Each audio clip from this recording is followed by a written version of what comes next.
ठीक उसी समय एक लड़की वहाँ से गुजरी। उसके हालात बहुत खराब थे, यहाँ तक कि उसके शरीर पर कपड़े तक नहीं थे। ऐसा लग रहा है कि वो किसी से डर कर भाग रही है। और जब वो छोटी सी नदी के रास्ते से आगे बढ़ रही होती है तो उसे एक पेड़ दिखा जिसके सिरहाने वो छुप गई। और तभी वहाँ पर एक नरभक्षी आया। ये कौन था ये आपको पता लगेगा। इनके हाथों में बंदूक भी थे। पागल कुत्ते की तरह वो लड़की को ढूंढ रहे थे, पर उसने तो खुद की सांस को रोक ली और छुपी हुई थी। जब उसे लगा कि वो बच जाएगी तो उसने उस नदी के रास्ते को छोड़ दिया और दूसरे रास्ते से भागना शुरू किया। लेकिन ज्यादा देर भाग नहीं पाई क्योंकि जल्दबाजी में वो देख ही नहीं पाई कि आगे एक जाल लगाया हुआ था जो उन्हीं नरभक्षियों द्वारा लगाया गया था। जैसे वो उसके उस पार गई, फांसी पर लटक गई और इस आवाज से उन्हें भी पता चल गया। आते ही वो उस लड़की के साथ ऐसी हरकत करते हैं जो दिखा भी नहीं सकते। दूसरी तरफ जैक अपने हाथ में बंदूक लिए बैठा हुआ है। सामने उसकी एक नरभक्षी आदिवासी रस्सियों में कैद। ये उन्हार ट्राइबल के लोगों का आदमी है, साउथ अफ्रीका में जो पाए जाते हैं। और ये कोई मामूली ट्राइबल नहीं है, बल्कि इन्होंने पिछले 4 सालों से 340 टूरिस्ट को मार डाला है। सिर्फ यही नहीं, मारने के बाद ये लोग उन्हें कच्चा खा जाते हैं। और इस चीज की जानकारी जैक को बहुत पहले से है क्योंकि वो एक गाइड है। वो अफ्रीका के जंगलों में वाइल्ड लाइफ सफारी करवाता है। लेकिन टूरिस्ट के गायब होने से वो काफी परेशान है। इसीलिए आज जब ये आदमी हाथ लगा तो उसने उसे सीधा मारा नहीं, बल्कि उसके हाथ पांव बांध दिए, फिर उसे सवाल जवाब किए। सबसे जरूरी तो जैक के लिए ये है कि उसे पता चल सके कि बाकी के लोग कहाँ पर हैं। लेकिन वो बहुत ही वफादार था अपने लोगों के लिए, इसीलिए उसने कुछ नहीं कहा। तो जैक ने उसके ऊपर पेट्रोल डालकर उसे जिंदा ही जला दिया।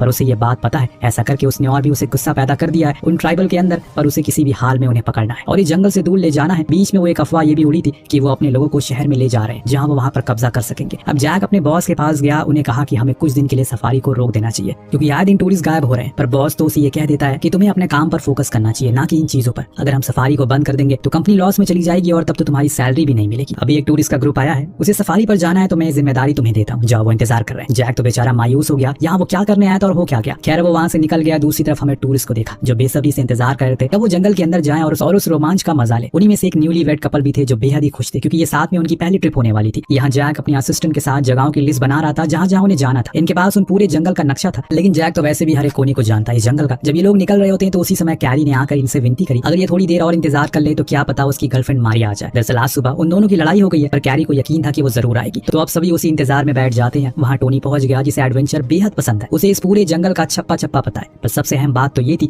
कि वो जॉन का बेटा था। कुछ ही देर में मारिया आ गया और फिर ये लोग अपनी सफर को शुरू करते हैं। कुछ घंटों के बाद जब ये थोड़ा मोड़ा जंगल में घूम लेते हैं तो जैक एक जगह पर गाड़ी को रोक देता है। सभी से बोलता है कि अगर किसी को फ्रेश होना है तो यहाँ हो जाए, हम यहाँ कुछ देर रुके हैं। सब अपने मजे कर रहे होते हैं, पर जैक ने यहाँ एक डेरा बना दिया था कि आगे कोई भी नहीं जाएगा जब तक वो खुद न देख ले कि आगे सारी चीजें सही है या नहीं। टोनी एक नदी किनारे बैठा कुछ सोच रहा था, कुछ बातें हैं जो वो अपने पिता से छुपा रहा है। अचानक उसी समय एक चीख सुनाई दी। ये तो मारिया की आवाज है। हर कोई उसके पास भागते हुए गया, लेकिन एक एक करके सभी को उल्टियां होने लग गई। जब कैरी पहुंचा तो वो दंग रह गया। जब वहाँ पर असिस्टेंट आया तो उसके भी होश उड़ गए। ये कैसे मुमकिन हो सकता है। धीरे धीरे करके वहाँ सारे टूरिस्ट पहुंच गए। जब उन्होंने उस चीज को देखा तो उनके रोंगटे खड़े हो गए। दरअसल वहाँ उस लड़की की लाश पड़ी थी जिसके सिर्फ पैर बचे थे, ऊपर से शरीर को नरभक्षियों ने खा लिया था। हो सकता है कि वो बाकी के हिस्से को खाने के लिए वापस आए। इस दौरान हमें कुछ फुटेज दिखाई जाती है कैसे जिंदा हाल में उसे खाया गया। आपकी रूह कांप जाएगी वो सब देखकर। ये जंगल वैसा तो देखने में बहुत ही ज्यादा खूबसूरत है, पर इसके अंदर कुछ ऐसे राज और कहानियां छुपी है जो सुनने के बाद अब धीरे धीरे हर कोई स्तब्ध रहने वाला है। सबके मन में एक ही सवाल था, भला इस लड़की की ऐसी हालत किसने की होगी। असिस्टेंट का कहना है कि ये किसी जानवर का काम होगा, पर उन्हें यकीन नहीं हो रहा था क्योंकि ऐसा सटीक तरीके से मारना फिर खाना किसी जानवर का काम तो नहीं लगता। वहाँ जैक आया, उसने जब उस लड़की को देखा समझ गया ये काम किसका है। टूरिस्ट की घबराहट को देखकर उसने सच बता दिया कि उन्हें यहाँ पर एक होकर ट्राइब के आदिवासी रहते हैं जो कि नरभक्षी हैं और ये काम उन्हीं का है। उनके हाथ अब बंदूक भी लग चुकी है। ये बातें सुन सभी वहाँ से जाने की बात करते हैं। तो जैक बिना देरी किए हुए सभी को गाड़ी में बैठा देता है, पर अब वो खुद अकेले जाने वाला था क्योंकि उसे उन सभी को खत्म करना है। पर टोनी अपने पिता को ऐसे मौत के मुंह में तो नहीं जाने देगा क्योंकि अगर वो गया तो हो सकता है कि जिंदा ही ना लौटे। जैक का कहना था कि उसके ऊपर इन सब की जिम्मेदारी है।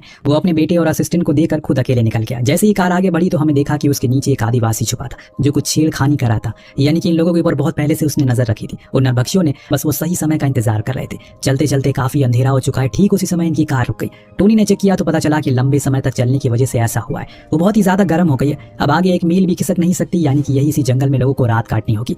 कैरी तो पागल होकर नीचे कूदा और असिस्टेंट को गालियां देने लगा कि वो यहाँ क्या कर रहे हैं। अगर उन्हें कुछ हो गया तो उसकी पूरी कंपनी को वो बर्बाद कर देगा। असिस्टेंट के चेहरे पर भी हम डर देख सकते हैं, लेकिन वो ऐसा दिखाता है जैसे ये सब कुछ उनके लिए नॉर्मल है। और फाइनली सभी को रिक्वेस्ट पे रेस्क्यू टीम को कांटेक्ट करने की कोशिश की, पर यहाँ तो सिग्नल ही नहीं है। अब तक तो जैक का भी कुछ अता पता नहीं है, न जाने वो कहाँ है, जिंदा है या फिर मर चुका है।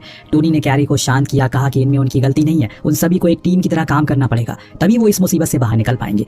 एक पेड़ के नीचे ये लोग आग जलाकर वहीं बैठ गए। टोनी ने साफ इंस्ट्रक्शन दिया कि कोई भी अकेले कहीं नहीं जाएगा। अगर उन्हें कहीं जाना है तो किसी दूसरे के साथ जाए। सभी के चेहरे पर हम एक डर को देखते हैं कि तभी टीना को अचानक नेचर कॉल आ जाती है, तो वो अपने हस्बैंड मॉन के साथ चलने को बोलती है। एक पेड़ के नीचे वो बैठ गई और कुछ दूरी पर मॉन खड़ा था। अचानक से हमने एक नरभक्षी को वहाँ देखा। उन्हें तो यहाँ इस जंगल में उजाले अंधेरे से कोई फर्क नहीं पड़ता, शिकार एकदम सामने था। उनके पूरी जान से वो झपट्टा मारते हैं और टीना को पकड़कर अपने साथ ले गए। मॉन ने हल्की सी आवाज सुनी तो आगे आया, पर तब तक उसके साथ भी उसका खेल खत्म हो चुका था। वो 3-4 थे जो एक साथ उसे पीट रहे थे और इससे उसकी आवाज बाकियों ने सुन ली। फौरन डर के खड़े खड़े हो गए और कैरी तो पागल की तरह इधर उधर भागने लगी। लेकिन असिस्टेंट ने सभी को वहीं रुकने को कहा कि अगर वो अकेले गया तो वापस नहीं आएंगे। अचानक वहाँ टीना आ गई, पर वो जैसी गई थी वैसी नहीं आई, बल्कि उसके शरीर पर हजारों कट थे। एक हाथ कटा हुआ था, जैसे किसी ने जबरदस्ती उसे खींच लिया हो। वो कुछ बता पाती उससे पहले उसकी मौत हो गई। अब कैरी पागल हो चुका है। वो मारिया से यहाँ से पैदल चलने को कहता है। उसका मानना था कि वो इस जंगल को पैदल पार कर लेगा, लेकिन मारिया अकेले नहीं जाना चाहती। उसे भी शायद खतरे की आशंका है। टोनी टीना की मौत से काफी मायूस हो जाता है, क्योंकि वो कभी भी नहीं चाहता था कि किसी भी टूरिस्ट की जान जाए, क्योंकि इनमें उनका कोई कसूर नहीं था। उसी समय हम एक ओल्ड कपल को देखते हैं जिसमें से बूढ़े आदमी को हार्ट स्ट्रोक आ जाता है, क्योंकि वो डर को बर्दाश्त नहीं कर पाया था। उसकी बीवी एकदम से सदमे में चली गई कि अब वो क्या करेगी। टोनी ने सभी लोगों से कहा कि अब उन्हें भागना होगा, क्योंकि यहाँ रुकने का कोई मतलब नहीं है। उसने सभी को सख्ती से आदेश दिया। उसके पीछे पीछे आए, सभी लोग उसके पीछे पीछे आए। उसी जंगल में हर एक कोना पता है। इस बीच हम देख सकते हैं अब इन लोगों के पीछे उन नरभक्षियों की पूरी टोली पड़ चुकी है। वो किसी को भी जिंदा नहीं छोड़ने वाले। बीच बीच में वो फायरिंग भी कर रहे थे, जिससे गलती से एक गोली उस बूढ़ी लेडी को लग जाती है, जिससे वो वहीं गिरकर मारी गई। दोनों का खेल खत्म हो गया। जब टोनी ने पीछे मुड़कर देखा तो उसके साथ सिर्फ मारिया ही थी, जो काफी डरी थी। और बाकी के लोग कहाँ गए? वो मारिया को दिलासा देता है कि वो सबसे सेफ जगह पर अभी है, यहाँ कोई नहीं आएगा। टोनी के मन में अपने पिता का ख्याल बार बार आ रहा है, भला अभी वो किस हाल में होंगे। दूसरी तरफ से हम हर कुछ समय पे गोलियों की आवाज सुन पाते हैं, यानी कि उन्हें वो लोग भी दिख गए। इधर टोनी मारिया की सांस को रोक लेता है, क्योंकि अभी भी उसे एहसास हुआ है कि वो ऊपर ही है। जी हाँ, उन लोगों ने भी ये पहले से देख रखा था कहाँ कौन सी जगह है वो जहाँ वो टूरिस्ट छुप सकते हैं, इसीलिए वो पहले उसी जगहों पर जाते हैं। जब टोनी ने देखा कि वो अकेला है तो उसे लड़ने का सोचा। अचानक से उस पर हमला कर दिया। शुरू में तो हमें ये लगा कि वो एकदम सही कर रहा है, बीच में तो उसके हाथ में बंदूक भी लग गई, लेकिन वो गलत था। वहाँ सिर्फ वो नहीं था, बल्कि उसकी पूरी टोली थी जो उसे बंदी बना लेती है और मारिया को कंधे पर उठा लेती है। और सभी उसे पकड़कर एक जगह ले गए, जहाँ पर उन्हें जैसे भी और नरभक्षी थे जो इन दोनों को देखकर खूब हंसते हैं। तो मारिया सामने बैठे लीडर को ईश्वर का डर देती है कि तुम्हें क्या मिलता है हम बेकसूर को मारकर, हमारी इसमें क्या गलती है, ऐसा करके तुम बहुत बड़ा पाप कर रहे हो। अब ईश्वर का नाम सुनकर वो सभी तेज तेज हंसने लगते हैं, जैसे कोई उन्हें कोई फर्क ही ना पड़ा हो। उनके लिए ईश्वर के एक मजाक थे। और इतने में लीडर उठकर आया और मारिया से बोला, तुम लोग हमारा खाना हो, और हम ऐसा इसलिए करते हैं ताकि अपना पेट भर सके, वरना हम भूख से मर जाएंगे। तुम लोगों के यहाँ आने से हमारा महीनों का खाने का इंतजाम हो गया है। मारिया की रूह कांप जाती है। उनकी ये बातें सुनकर उसी समय एक ने बंदूक से मारकर बेहोश कर दिया। बीच बीच में जब उसे होश आया तो उसने मारिया की चीखे चिल्लाने की आवाज सुनी।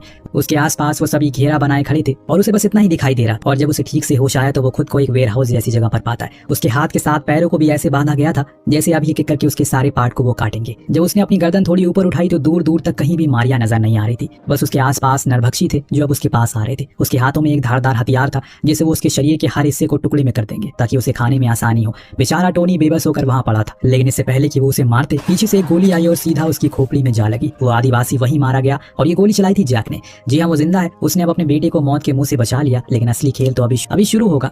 जब ये दोनों वहां से बाहर आए तो टोनी ने बताया कि उन्होंने मारिया को बंदी बनाया, पर वो कहां पर है उसे नहीं पता। जैक अपना एक्सपीरियंस झोंक देता है। उन आदिवासियों के पैरों के निशान को बड़ी बारीकी से जांच परख कर एक जगह पहुंचा जो एक गुफा जैसी थी। वहीं टोनी ने देखा कि एक आदिवासी ने उसे रस्सियों से बांध रखा है, यानी कि अभी तक उसने उसे मारा नहीं है। टोनी ने वहां जाकर उसे खत्म करने की मांग की, पर जैक समझदार था, ऐसे वो उसे मार नहीं सकते। हो सकता है कि वहां और भी हो, उन्हें चालाकी से काम लेना होगा। वो आगे आगे चलता है, लेकिन टोनी ये भूल गया कि ये इलाका उन्हीं का है। उन लोगों ने यहाँ हर एक चप्पे पर जाल बिछाए, जिसमें वो एक में बुरी तरह फंस जाता है और कुछ देर में उसकी जान निकलना शुरू हो जाती है।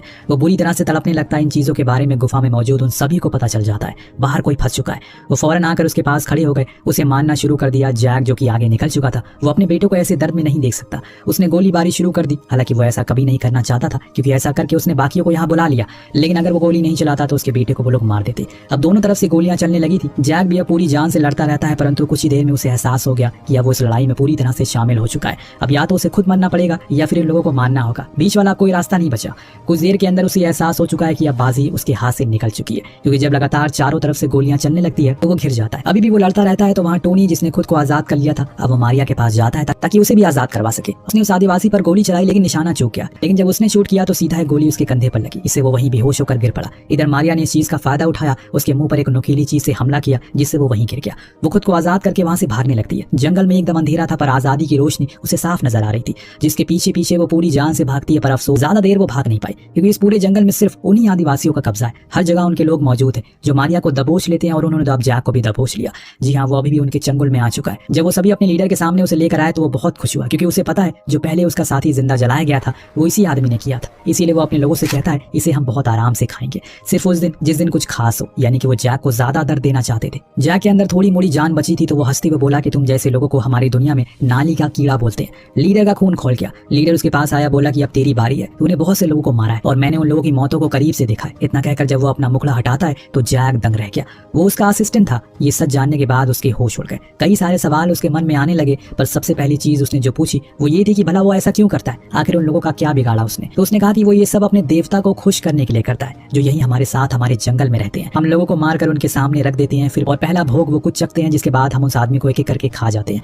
यहाँ जाकर जैक को समझ में आया कि आखिरकार अभी तक वो हर मिशन में फेल कैसे हो जाता था, क्योंकि उसका असिस्टेंट इन लोगों को पहले से इन्फॉर्म कर देता था, जिससे कि वो पकड़े जाते थे। अब वो तो उसे एक शांत स्वभाव का इंसान समझता था, लेकिन जब सच्चाई सामने आई तो खुद भी हैरान था। यहाँ एक और चीज पता चलती है, जो बंदूक इन सभी के पास है वो दरअसल असिस्टेंट ने चोरी करके लाकर इन लोगों को दी है, जिससे वो और भी ज्यादा ताकतवर बन जाए। जब लीडर उसके पास चाकू लेकर आया तो हम उसकी आंखों में आंसू देखते हैं। उस दौरान उसने बताया कि जिस लड़के को उसने जिंदा जलाया था वो उसका बेटा था। इतना कहते वो उस पर कई बार चाकू से हमला करता है और बुरी तरह से मारकर उसकी कहानी खत्म कर देता है। अब दूसरे दिन हमने इन लोगों ने सभी को मार दिया था सिवाय मारिया के, क्योंकि वो एक लड़की थी और वो उससे उनकी आबादी बढ़ाना चाहते थे। पर अभी वो उस पर ज्यादा अत्याचार करते हैं। इन लोगों ने अपना सारा सामान वगैरह उस पर लाद दिया, किसी बैलगाड़ी की तरह उसे इस्तेमाल कर रहे हैं। काफी देर चलते चलते मारिया अचानक गिर पड़ी। उसके पैर सड़ चुके हैं क्योंकि उसने जूते नहीं पहने, ऊपर से वो घायल है, कल से कुछ खाया नहीं और ना ही पिया है। वो लोग उसे पैर से लात मारते हैं ताकि वो उठकर फिर से चलने लगे, लेकिन अब उसमें जान नहीं बची, वो अधमरी हो चुकी है। तो लीडर ने उसे पीने को पानी दिया, क्योंकि अब अपना सामान जल्दी से दूसरे अड्डे पर जो पहुंचाना था, अब किसी भी समय रेस्क्यू वाले आ सकते, जो कि इन लोगों को ढूंढ रहे हैं। मारिया ने पानी पिया और दोबारा खड़ी हो गई, लेकिन तभी दोस्तों हर दिशाओं से गोली चलने लगती है। आदिवासियों को समझ में नहीं आया कि ये गोली चल कहां से रही है। वो इधर उधर फायर करते हैं, पर इसमें एक एक करके खुद भी मरना शुरू हो जाते हैं। एक समय तो ऐसे आया सिर्फ लीडर ही जिंदा बचा था, तो सामने आया टोनी। वो जिंदा था लेकिन जख्मी है, और जख्मी शेर और ज्यादा ताकतवर होता है। जब टोनी को सामने खड़ा लीडर ने देखा तो वो मारिया को बंदी बना लेता है, उसके गले पर चाकू लगा देता है ताकि टोनी अपने हथियार फेंक दे, सरेंडर कर दे। पर उसने अभी कुछ देर पहले अपने पिता की लाश देखी थी, वो अब सभी को मारकर दम लेगा। बिना डरे वो आगे आने लगता है तो लीडर उसे ब्लैकमेल करता है, अगर वो आया तो वो उसका गला काट देगा। पर उससे पहले सीधा एक हेडशॉट मारता है, फिर बाद में उसके पूरे शरीर में अनगिनत गोलियां उतारती। इससे भी भयानक मौत वो उसे देना चाहता है, लेकिन अब उसके शरीर में जान ही नहीं बची, इसीलिए वो वहीं गिर पड़ा। मारिया उसका सहारा बनी, उसे कंधा देकर उठाया। अब दोनों एक दूसरे को सहारा देते हैं, वहां से बाहर जाने में जद्दोजहद में लग गए। तो दोस्तों हम ये बाहर निकल भी पाएंगे या फिर नहीं, ये तो हमें नहीं पता, लेकिन हाँ उसी समय हम जंगल की दूसरी साइड कुछ अजीब सी आवाजें सुनते हैं, जो ना तो जानवरों की थी ना ही इंसानों की। यानी कि मतलब साफ है कि तांडव, यानी कि मतलब साफ है अब तांडव शुरू होने वाला है, क्योंकि अभी हुकर ट्राइबल के कुछ अहम लोग जिंदा हैं और उनके पास लाखों की आर्मी है। इसीलिए उन्होंने शहर पर जाकर अपना कब्जा करने का मन बना लिया। असिस्टेंट और उसके पास बहुत कम लोग थे, तो ये साफ है कि ये दोनों इतनी आसानी से तो इस जंगल से बाहर नहीं जा पाएंगे, क्योंकि ये जंगल उनका घर है और मालिक की इजाजत के बिना उसके घर से बाहर कोई नहीं जाता। वेल इसी के साथ ये कहानी यही समाप्त होती है।